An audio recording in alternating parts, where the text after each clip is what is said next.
Hello. तो देखिए हम लोग पढ़ रहे थे कंसंट्रेशन टर्म, क्या पढ़ रहे थे? तो कंसंट्रेशन टर्म में क्या क्या हम लोग पढ़ लिए हैं, आपको याद है?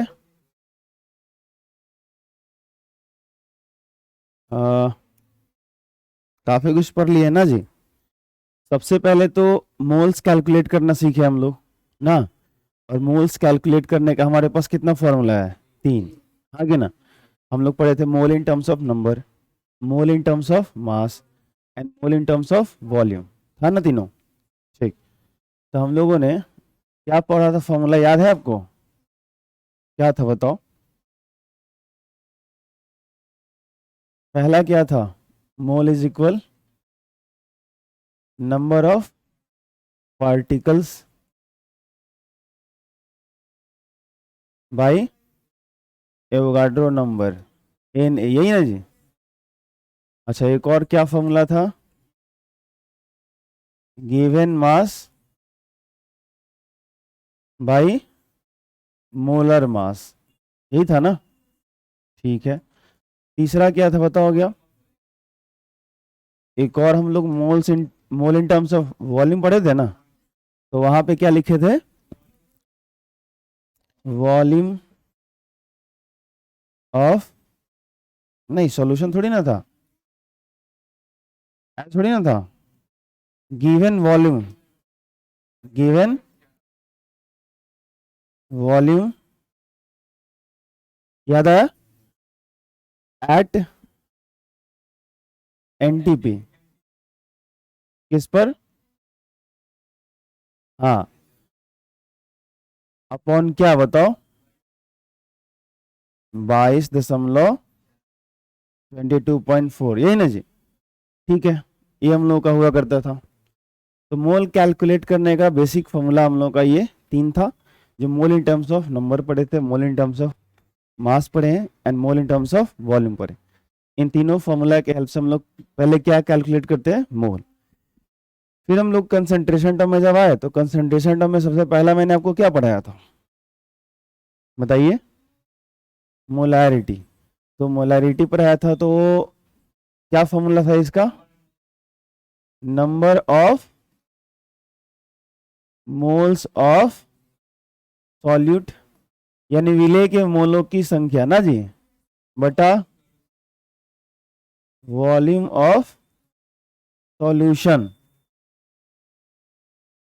क्या? In litre. बोले थे ना, ये भूलना नहीं है। Volume of solution in litre, ये ध्यान रखना है वरना सब गड़बड़ हो जाएगा। उसके बाद क्या पढ़े थे हम लोग? मोलालिटी पढ़े थे। तो मोलालिटी में क्या पढ़े थे? Number of moles of solute, very good, upon mass of solvent. देख के बोल रहे हैं आप लोग या याद है? अच्छा, देख के बोल रहे हैं तो आपके आंख में प्रॉब्लम हो जाएगा आगे चल के, बहुत जल्दी आपको दिखाई कम देगा, ठीक है? चलिए आगे, तो मोलारिटी पढ़े थे, मोलालिटी हम लोग पढ़े कंसंट्रेशन टर्म में। तीसरा कंसंट्रेशन टर्म मैंने आपको क्या पढ़ाया था बताओ? हाँ, weight by wait percent, weight by wait percent.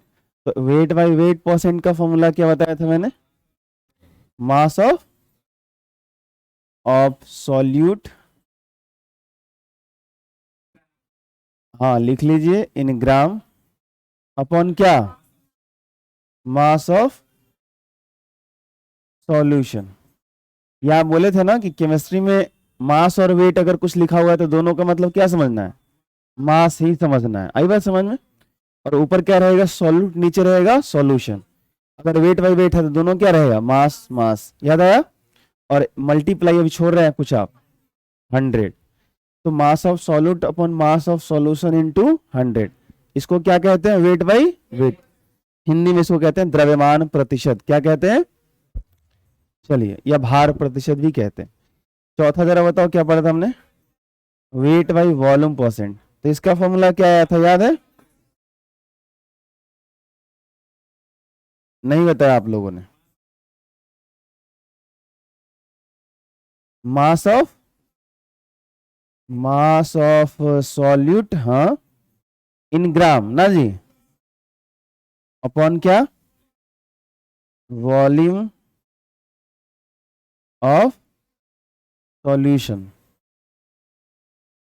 किसमें, ml में, इन ml इंटू 100 ना जी। ठीक है, बढ़िया। ये था वेट बाई वॉल्यूम परसेंट। तो चौथा कंसंट्रेशन हमने ये पढ़ा था। पांचवा क्या पढ़ा था, वॉल्यूम बाई वॉल्यूम परसेंट। तो इसका फॉर्मूला क्या था,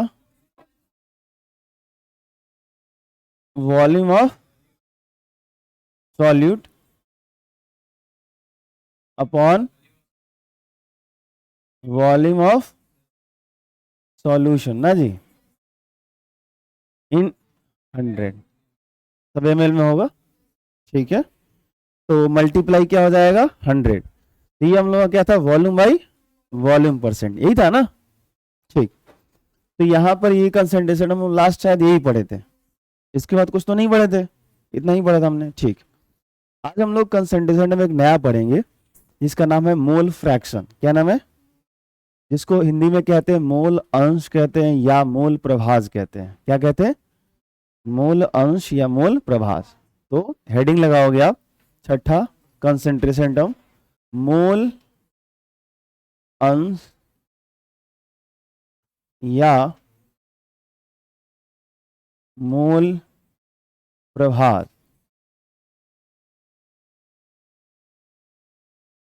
जिसको इंग्लिश में हम लोग कहते हैं मोल फ्रैक्शन।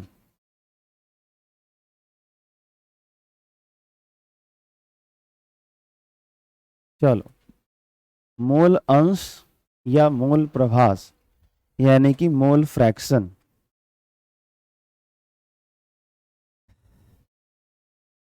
हो गया, देखो पहले इसका डेफिनेशन लिखवाता हूं मैं, ठीक है, लिखिए साथ साथ, उसके बाद फिर समझना शुरू करेंगे, ठीक है ना। चलो, तो लिखेंगे कि किसी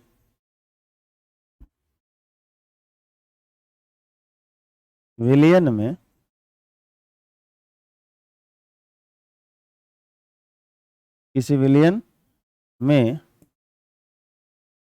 एक अवयव के मोलों की संख्या, किसी विलयन में एक अवयव के मोलों की संख्या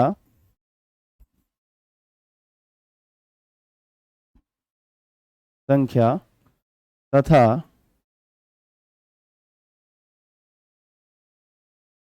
विलयन में उपस्थित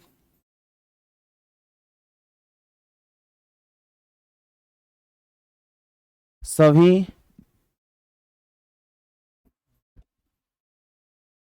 अवयवों के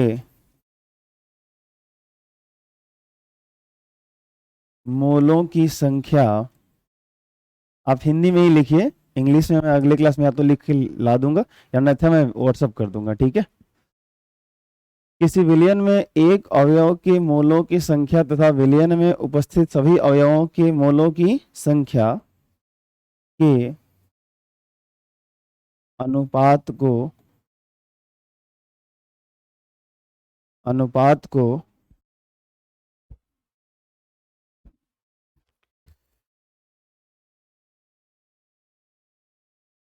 मोल अंश कहते हैं।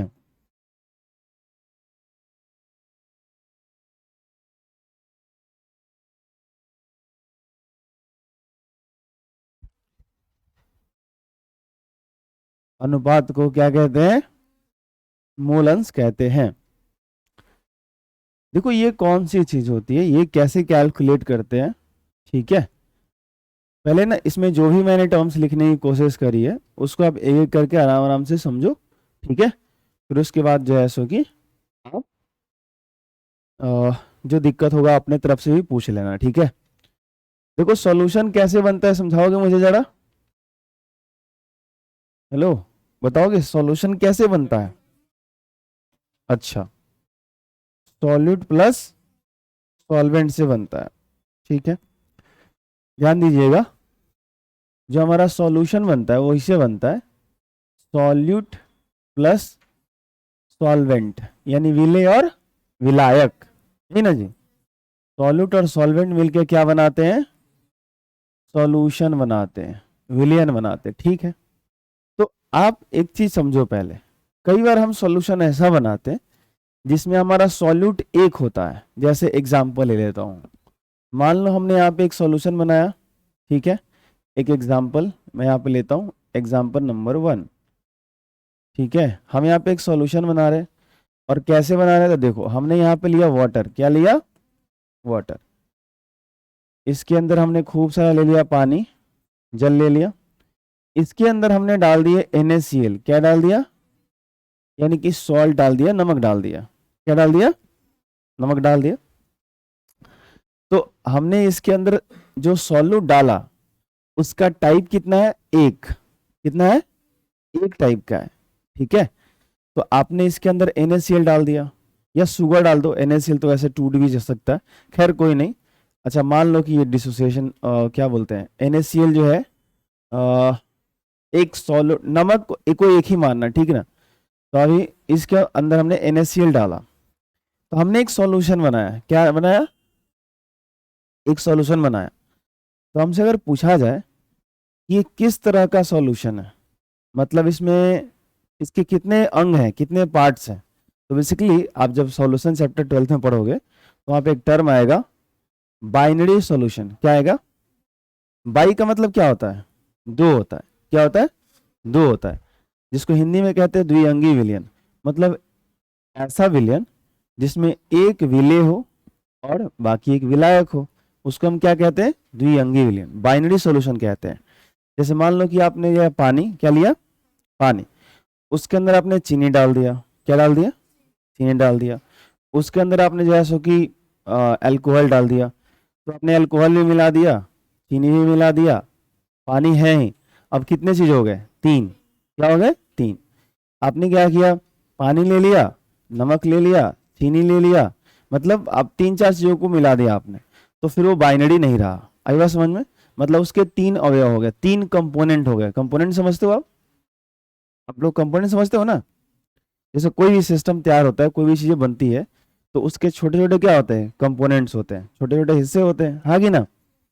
तो यहाँ पर कहने का ये मतलब है कि अगर ये सोल्यूशन आप बना रहे हो तो आपका वाटर क्या है, सॉल्वेंट है, वाटर क्या है, सॉल्वेंट है, और NaCl क्या है, ये आपका सॉल्यूट है, ठीक है। तो आपने इसके अंदर एक ही सॉल्यूट डाला, तो ये हम लोग का कहलाएगा बाइनरी सॉल्यूशन। क्या कहलाएगा, बोले तो द्विअंगी विलयन। क्या कहलाएगा, द्विअंगी विलयन, बाइनरी सॉल्यूशन। आई बात समझ में। देखो इधर, अब मान लो कि एक और एग्जांपल मैं लेता हूं, यहां पे समझना जरा। यहां पर हमने क्या किया कि यहां पे लिया पानी, सॉल्वेंट के तौर पे वाटर ले लिया, और इसमें हमने क्या किया, NaCl भी डाला और शुगर भी डाला, C12H22O11, क्या डाला, शुगर भी डाला। तो अब इसके अंदर हमने ये दोनों क्या है, ये दोनों सॉल्यूट है, कौन कौन, हाँ। और जो वाटर है वो क्या है बताओ, वो तो सॉल्वेंट है। आ रहा समझ में, सॉल्वेंट बेसिकली उसको बोलते हैं जो मात्रा में क्या होता है, अधिक होता है, ज्यादा होता है ना। और सॉल्यूट उसको बोलते हैं जो मात्रा में कम होता है, सिंपल बात, ठीक है। लेकिन ये चीजें बदल भी सकती है, मैं बार बार बोलता हूँ, ऐसा भी हो सकता है कि कम मात्रा वाली चीजें कभी सॉल्वेंट हो जाए, ठीक है। अभी हम लोगों को नहीं पढ़ना है तो उसके बारे में चर्चा नहीं करते हैं। तो यहाँ पे बेसिकली ज्यादातर केस में ऐसा ही होता है कि सॉल्वेंट आपका ज्यादा रहता है, इसलिए हम लोग ये डेफिनेशन में बोल भी देते, लिखवा भी देते। तो NaCl और शुगर दोनों यहाँ पे क्या है, सॉल्यूट। हमने पानी ले लिया, थोड़ा सा उसमें चीनी डाल दिया, थोड़ा सा हमने नमक डाल दिया, अब ये बाइनरी सॉल्यूशन नहीं रह गया। इसमें कंपोनेंट कितने हो गए, तीन, आई बात समझ में? नहीं आ रहा है? ठीक है। तो बेसिकली जब हम लोग मोल फ्रैक्शन की बात करते हैं, किसकी बात करते हैं? मोल फ्रैक्शन की बात करते हैं। मोल फ्रैक्शन जब पढ़ना शुरू करते हैं, मोल प्रभाव जब हम पढ़ना शुरू करते हैं, तो यहाँ पर हमको ये दिमाग में रहना चाहिए कि कोई भी जो सॉल्यूशन बना है, कोई सॉल्यूशन बना है, तो उसके अंदर कितने कंपोनेंट्स हैं? एक दो है, तीन है, चार है, कितना है? ज्यादातर आपको मिलेगा दो। कितना मिलेगा? दो। मतलब बाइनरी वाला केस ही आपको ज्यादातर मिलेगा। तो आपको बाइनरी सॉल्यूशन समझ में आ गया? मतलब एक ऐसा सॉल्यूशन जिसमें एक सॉल्वेंट हो और एक सॉल्यूट हो, एक विलेय हो और एक क्या हो? विलायक हो। आई बात समझ में? ठीक है, इतना सा। तो अब हम लोगों का ये अगर आपको समझ में आ गया, तो ये देखो क्या बोला जा रहा है कि मोल फ्रैक्शन होता क्या है, मोल अंश होता क्या है। तो किसी विलयन में एक अवयव के मोलों की संख्या तथा विलयन में उपस्थित सभी अवयवों अवयवों अवयव की इंग्लिश होती है कंपोनेंट। क्या होती है?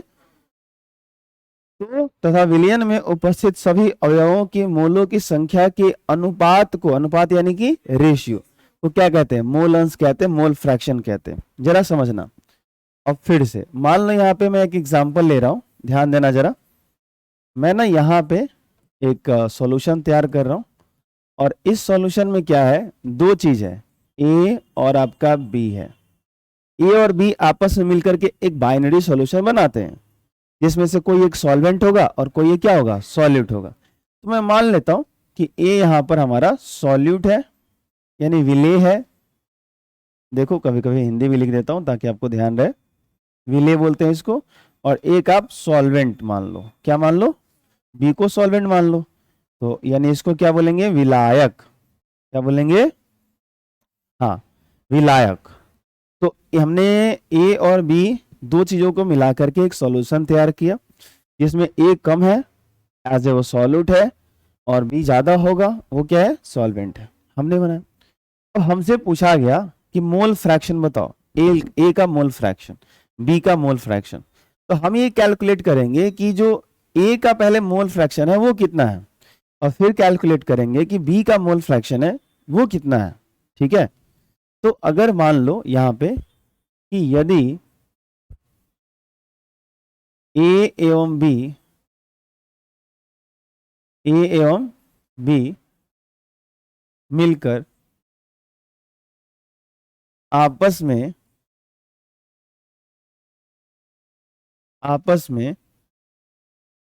एक द्विअंगी विलयन यानी बाइनरी सॉल्यूशन, एक द्विअंगी विलयन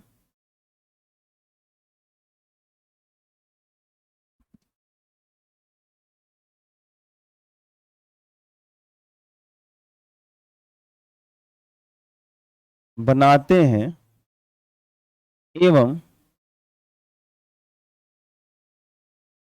विलेय ए का मोल एन ए तथा विलायक,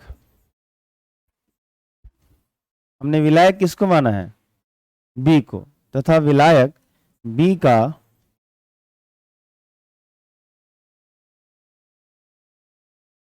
मोल एन बी हो, तो अवयव ए का मोल अंश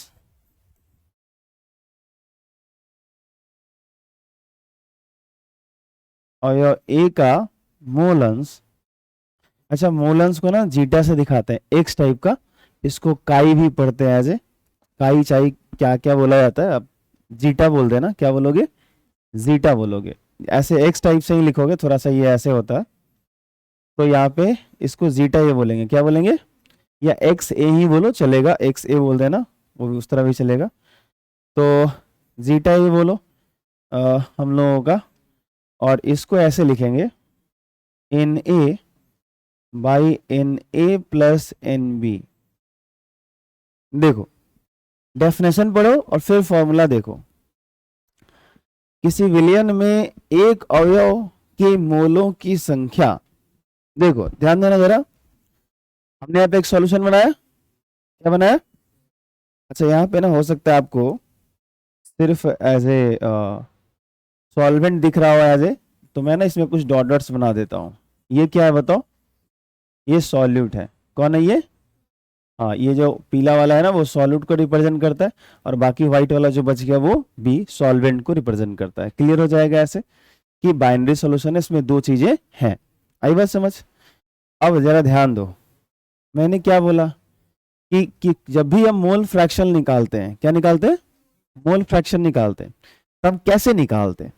किसी विलयन में एक अवयव के मोलों की संख्या, मतलब दो चीज था, ए और बी था ना, तो उसमें से एक चीज अगर ए है तो ए का टोटल मोल कितना है उसको रख लो, अपॉन यानी बटा में टोटल उस सॉल्यूशन में ए का कितना मोल था और बी का कितना मोल था, उन दोनों को ऐड करके बटा में आप रख लो। जो रेशियो ये आएगा उसी को हम कहेंगे ए का मोल फ्रैक्शन। क्या कहेंगे? ए का मोल फ्रैक्शन। देखो यहाँ पे मतलब अगर वैल्यू कहोगे तो मैं वैल्यू रख के समझा देता हूं। मान लो थोड़ी देर के लिए कि जो सॉल्यूट है ए वाला वो 2 मोल है इसके अंदर, मान लो, अभी तो हम लोग कैलकुलेट नहीं किए हैं, लेकिन मान लो ए इसमें कितना है? 2 मोल। और मान लो हम लोगों को कि बी कितना है? 4 मोल। कितना मोल है? सपोज कर लिया हमने। अब अगर हमसे बोला जाए कि बताओ ए का मोल फ्रैक्शन कितना है, ए का मोल फ्रैक्शन, तो ए का अगर मोल फ्रैक्शन निकालना है तो ए का कितना मोल इसके अंदर है? 2। उसका अपना टोटल कितना है? 2। आ रहा समझ में? और टोटल सॉल्यूशन में कितना है? कितना है? 8 कैसे? 4 तो है किसका? बी का, और 2 किसका है? तो सॉल्यूशन का कितना आ जाए? टोटल कितना? 4 और प्लस 2 हो जाएगा 2/6। कट के कितना आ जाएगा? 1/3 आ जाएगा। बोलिए क्या आ जाएगा? आई होप ये डेफिनेशन आपको समझ में आ गया होगा। आया या नहीं आया? कितने लोगों का है हाथ उठाए? सच में आया? चलिए बहुत अच्छी बात है। एक बार फिर से परिभाषा पढ़ लीजिए। किसी विलयन में कोई हमने सॉल्यूशन बनाया, उस सॉल्यूशन के अंदर एक अवयव, कोई भी एक कंपोनेंट उठा लो, या तो ए नहीं तो बी, अभी तो बाइनरी ही पढ़ रहे हैं तो या तो ए बोलेंगे नहीं तो बी बोलेंगे, विलय नहीं तो विलायक। तो कोई एक अवयव के मोलों की संख्या ले लो तथा विलयन में उपस्थित सभी अवयवों, नीचे जो लेना है उसमें विलय भी आएगा विलायक भी आएगा, सभी अवयवों के मोलों की संख्या के अनुपात को मोल अंश कहते हैं, मोल फ्रैक्शन कहते हैं। क्लियर है आप लोगों को? बोलिए है कि नहीं है? तो जब भी हम मोल फ्रैक्शन निकालेंगे ए का या बी का, तो आप मुझे बताओगे कि जो यहां मैंने लिखा है जीटा ए बराबर एन ए बटा N A plus N B, गलत लिखा है सही लिखा है? बोलिए बोलिए।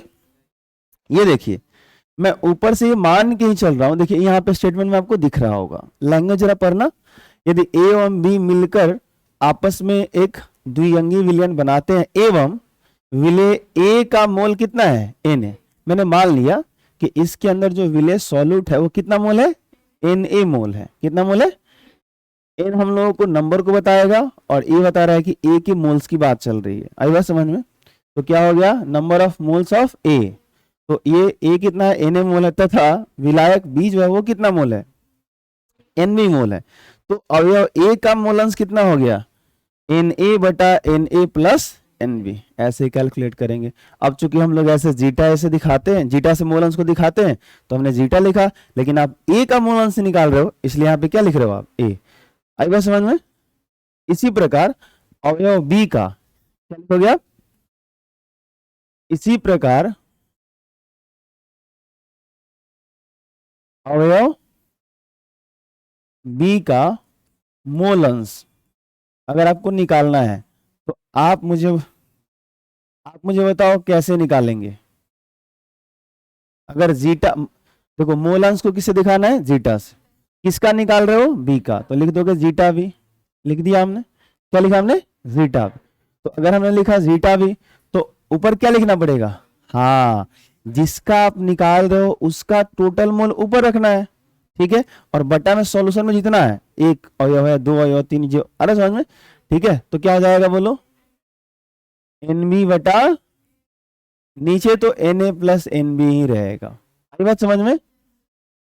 कितने लोगों को समझ में आ गया? हाथ उठाइए जरा। सच में आया? कोई दिक्कत? ठीक है। देखो इस पे छोटा सा एक उदाहरण मैं आपको करवा देता हूँ, ध्यान रहेगा, एग्जाम्पल कर देता हूँ। उदाहरण एक ही लिख रहा था मैं, देखो चलो ध्यान देना। हमने एक सॉल्यूशन बनाया, क्या बनाया, फटाक से आंसर बताना, ठीक है। हमने एक सॉल्यूशन बनाया और सॉल्यूशन कुछ ऐसे बनाया कि इसके अंदर एक दो अवयव है, ए और बी, ठीक है। कौन अवयव, कितना अवयव है, अच्छा ए है 4 मोल, कितना है, ठीक है। और फिर मैं आपसे बोल रहा हूं कि इसके अंदर एक बी दूसरा अवयव है और वो है 6 मोल, कितना मोल है, आ रहा है समझ में। और फिर मैं आपसे पूछूं कि बताओ जैसो कि जीटा ए कितना आएगा, तो जीटा ए बराबर क्या लिखोगे, एन ए बटा N A plus N B, ऐसे लिखोगे ना आप, नहीं लिखोगे, मैं गलती कर रहा हूं, अनर्थ हो गया क्या ये, अरे फॉर्मूला सही है ना भाई। ओ जनता, देखो इधर, देश की जनता सो रही है इसीलिए तो नेता लूट रहे हैं। एन ए बटा बोलो, बोलो बोलो, 4 मोल है। यहाँ तो आपको मोल्स भी कैलकुलेट नहीं करने, मैं तो डायरेक्टली मोल्स दे रहा हूँ। क्वेश्चन में तो अभी टफ मिलेगा आपको, वहां मोल्स पहले निकालने पड़ेंगे कि ए का कितना मोल है फिर बी का कितना मोल है। आई बात समझ में, ये तो मैंने सीधा वैल्यू दे दिया, putting the value getting the result, वो वाला बात हो गया। आई बात समझ में, एन ए कितना है 4, ये आपको नहीं समझ में आएगा फिर प्रॉब्लम है। बटा में दोनों चाहिए ना, इसके अंदर टोटल तो क्या कर लोगे, 4 + 6, 4 बाई कितना रहेगा 10, तो कितना रहेगा 0.4। आई बात समझ में। अच्छा जीटा भी बताओ कितना आएगा, एन बी, फॉर्मूला दोस्त पहले फॉर्मूला, एन बी बटा N A plus N B, तो जीटा बी बराबर कितना हो जाएगा, 6 ऊपर आएगा और बटा में 4 प्लस, तो कितना आ जाएगा 6 बटा 10, कितना आएगा 0 पॉइंट, हाँ गणित थोड़ी बहुत ठीक रखिएगा। देखिए मोलारिटी का यूनिट हमने पढ़ा था मोल पर लीटर, आया ना, मोलालिटी का यूनिट देखोगे तो आएगा मोल पर केजी, लेकिन मोल फ्रैक्शन का कोई यूनिट नहीं होगा, ध्यान रखना, इसका कोई यूनिट नहीं हो, तो इसको नोट करके ध्यान रखना। अक्सर क्वेश्चन में एग्जाम में पूछता है, किसी किसी एग्जाम में तो बच्चे गलती करके आते हैं। मोल फ्रैक्शन का यूनिट क्यों नहीं होता, क्योंकि जब भी आप दो समान चीजों का रेशियो निकालते हो तो यूनिट्स कट जाते हैं, है ना।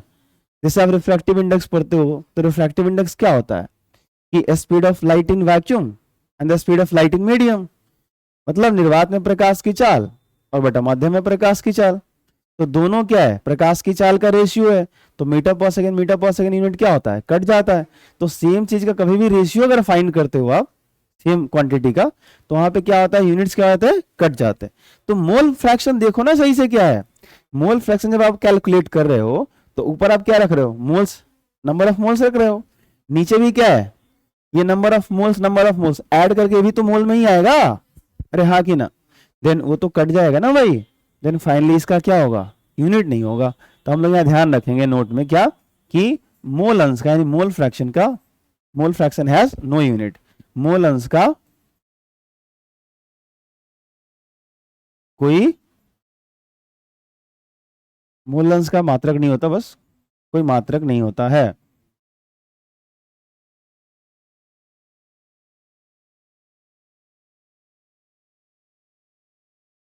अच्छा अगर यहाँ पे सॉल्यूशन बाइनरी है, आप मेरी बात को समझना सुनना फिर आंसर करना, अगर यहाँ पे सॉल्यूशन बाइनरी है तब तो इस तरीके से आप मोल फ्रैक्शन कैलकुलेट कर ले रहे हो, और आई होप समझ में आ गया आप सब लोगों को, ठीक है।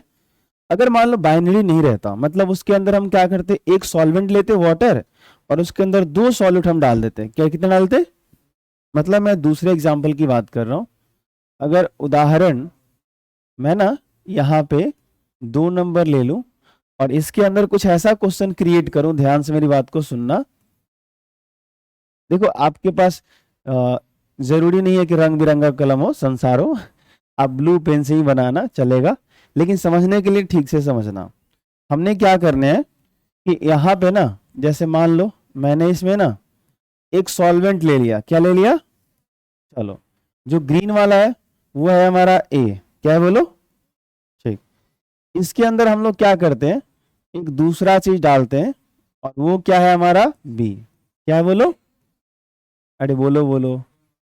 हाँ, तो जो ये पीला वाला है उसको क्या मानते हैं बी, एक सॉल्यूट है।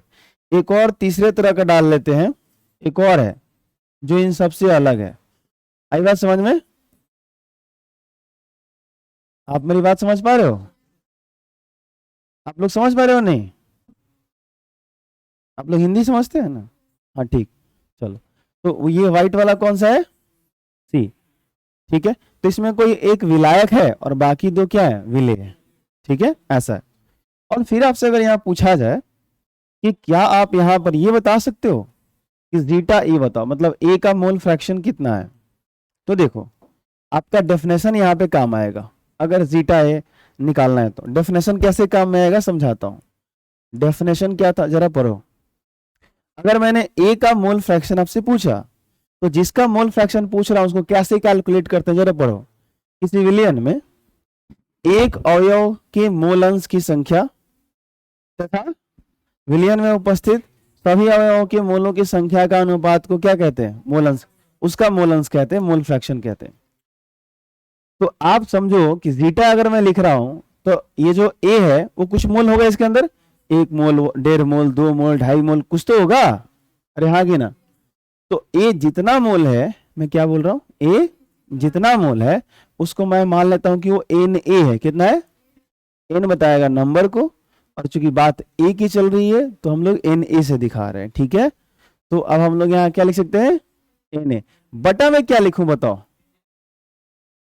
वेरी गुड, क्या बात है, मैं तो धन्य हो गया प्रभु आप लोगों को प्राप्त करके। N A plus N B plus, हाँ, बटा में तो तीनों का, हाँ कि ना, तीनों का जो मोल है उन तीनों को ऐड करके वो टोटल होना चाहिए। आई बात समझ में? तो यहां पर ये हो जाएगा जीटा है। अच्छा, जीटा भी कितना होगा, बोलो बोलो। अगर मान लो कि जो ए है वो एन ए मोल है, जो बी है वो एन बी मोल है, और जो सी है वो एन सी मोल है, तब बताना है। तो बोलो जीटा भी कितना होगा, N B by N A plus N B plus, कितने लोगों को समझ में आ रहा है, हाथ उठाइए। सच में आ रहा है, झूठ तो नहीं बोल रहे हो ना? पाप लगेगा झूठ बोलोगे तो, ठीक है, इसलिए झूठ मत बोलना। ठीक है, हाँ, सच में पाप लगेगा, नाम शंभू है, मेरे से झूठ बोलोगे। जीटा सी बताओ कितना आएगा, एनसी बटा, अच्छा एक टाइम आता है ना, एक बात बोले आपसे, अभी ना आप लोगों को ये खूब समझ में आ रहा है, मजा आ रहा होगा, अरे वाह क्या सर क्या बात है, कितना अच्छा पढ़ा रहे हो, फॉर्मूला याद हो गया। हाँ, सब रिवीजन शुरू से करवा करवा के पढ़ा रहे हो आप। हाँ, एक टाइम आएगा ना 2-3 महीने बाद, जब मैं आपसे पूछूंगा कि मोल फ्रैक्शन क्या होता है, मोल अंश, तो ऐसे माथा खुजवाओगे, पढ़े तो थे, याद नहीं आ रहा है सर। ऐसे करोगे तुम, पता है वो क्यों करोगे आप? क्योंकि आप निरंतर रिवीजन नहीं करोगे। जो विद्यार्थी रेगुलर रिवीजन करेगा ना वो कभी ऐसा नहीं करेगा। इसलिए आपसे अभी कह दे रहा हूं, जब आप पढ़ाई फॉरवर्ड डायरेक्शन में करते जाते हो, आगे करते जाते हो, तो पीछे के पन्नों को पलट करके देखा करिए। आई बात समझ में? ठीक है, तभी वो जाकर के आपको याद रहेगा। समझ आ रही बात? अरे हाँ कि ना? अरे यहाँ तो माता पिता को भूल जाते हैं लोग, आप तो पढ़ाई की बात कर रहे हो। अरे बात समझ में? ठीक है, खैर ये मैं जोक सपाट कर रहा था। तो ए जीटा है कैसे निकालेंगे, जीटा भी कैसे निकालेंगे, जीटा सी कैसे निकालेंगे, समझ आया? अरे हाँ ना बोलिए। अब देखो इनके साथ ना एक बड़ी इंटरेस्टिंग चीज होती है। वो इंटरेस्टिंग चीज क्या होती है कि एक सॉल्यूशन में जितने भी कंपोनेंट होते हैं ना, एक सॉल्यूशन में जितने भी कंपोनेंट होते हैं ना, उन सबका मोल फ्रैक्शन जो आप निकालते हो, अगर सबको सम कर दो, ऐड कर दो, तो हमेशा रिजल्ट 1 आता है। कितना आता है? 1 आता है। जैसे इसके पिछले वाले पेज पे चलो, शायद यहाँ पे कहाँ गए हम लोग, यही था ना? अच्छा, ये तो बाइनरी समझाए थे, कहाँ था, ये था ना, यहाँ पे देखो, जीटा ये निकाला था, कितना आया था, 0.4। जीटा भी कितना आया था? अच्छा, इसमें कितने अवयव थे, 2 ही थे ना, ए और बी। तो यहाँ पर 0.6 और 0.4 जरा दोनों को ऐड करो, 1 आ रहा समझ में? तो ये बड़ी इंटरेस्टिंग चीज होती है, और मुझे उम्मीद है कि आप इस बात का ख्याल रखेंगे, भूलेंगे नहीं। मतलब मेरा कहना ये है कि अगर आप कोई ऐसा सॉल्यूशन बनाए हो जिसके अंदर दो चीज है, कौन कौन है, ए और बी है, तो ए और बी से अगर सॉल्यूशन बना है तो zeta A plus zeta B बराबर कितना हो जाएगा, 1। मतलब दो है तो इतना हो जाएगा, ठीक है। अब इसकी व्याख्या देख लो, अगर आप इसका एक्सप्लेनेशन देखना चाहते हो तो कैसे आया होगा ये, तो देखो जीटा ए बराबर, अगर दो चीज मिलकर के अगर सॉल्यूशन बना रहे हैं तो जीटा ए बराबर कितना होता होगा बताओ, एन ए बटा N A plus N B. अच्छा, जीटा बी कितना होता होगा, एन बी बटा एन ए प्लस, एक काम करो, मैंने बोला कि इन दोनों को जोड़ने पर 1 आता है, मैंने क्या बोला, आप सुना ध्यान से आपने, मैंने बोला कि एक विलियन में जितने भी अवयव होते हैं, जितने भी कंपोनेंट्स होते हैं सॉल्यूशन के अंदर, उन सबका अलग अलग मोल फ्रैक्शन का जो सम होता है, योगफल होता है, वो हमेशा कितना आता है, 1 आता है। अगर 3 अवयव हो गए तो जीटा ए निकालो, जीटा बी निकालो, जीटा सी निकालो, अरे समझ में, एक्स ए एक्स बी एक्स सी निकालो, उन तीनों को सम कर दो, वो कितना हो जाएंगे, 1 हो जाएंगे। ये बात समझने वाली चीज है। अगर ऐसा अगर पढ़ा होगा आपने तो प्रोबेबिलिटी के अंदर पढ़ा होगा, अगर 10th क्लास वाला याद हो तो प्रायिकता के अंदर ऐसी चीज आप पढ़ते हो। अरे समझ में कि जो इनिशियल जो भी इवेंट होता है अगर सबका सम कर दो तो वो कितना आता है, 1 आता है, ठीक है। आई बात समझ में।